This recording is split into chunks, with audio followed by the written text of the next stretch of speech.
బీసీల కోసమే రామచంద్రయ్య గారు ఈ పార్టీని పెట్టడం జరిగింది. అట్లనే ఎస్సీ ఎస్టీ బీసీ మైనారిటీలు అందరూ అది ఎకనామికల్లీ బ్యాక్ అంటే ఉండేవాళ్ళు కూడా ఈ పార్టీ ఆధారంగా ఉంటుంది. అందుకే రాష్ట్రంలో ఏ మూల ఎవరికి ఏ బీసీకి కానీ ఎస్సీకి కానీ ఎస్టీకి కానీ మైనారిటీలకు కానీ లేదా కొంచెం అగ్రకులాలైన ఎకనామికల్గా బ్యాక్వర్డ్ అయిన వాళ్ళకు కూడా ఆయన ఎక్కడ అన్యాయం జరిగినా రాష్ట్రంలో ప్రతిపక్ష పాత్ర పోషిస్తున్నారు.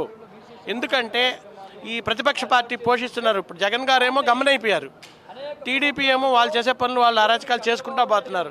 ఇప్పుడు ప్రస్తుతానికి ఫైట్ చేస్తుండేది ప్రజల తరపున రాష్ట్రంలో నిజమైన ప్రతిపక్షం ఏదన్నా ఉందే అంటే అది రామచంద్ర యాదవ్ గారి పెట్టిన బీసీవై పార్టీయే. కాబట్టి రామచంద్రయ్య గారు రాబోయే రోజుల్లో ఒక గతంలో పూలే గారు ఉండేవారు, ఈ మధ్య మనం పుట్టకుండా ముందు జరిగింది అది, ఆ తర్వాత అంబేద్కర్ గారు ఉన్నారు. రాబోయే రోజుల్లో రామచంద్ర యాదవ్ కూడా అదే మాదిరిగా పూలే అంబేద్కర్ రామచంద్ర యాదవ్ అనే స్టేజ్కి ఎదుగుతారు. ఈ పార్టీ కూడా అత్యున్నత స్థాయికి పోతుంది. ఎందుకంటే బీసీలని నమ్ముకున్న బీసీలు నమ్మిన పార్టీ కాబట్టి మా పార్టీ దిగ్విజయంగా అశేషంగా ఉంటుంది.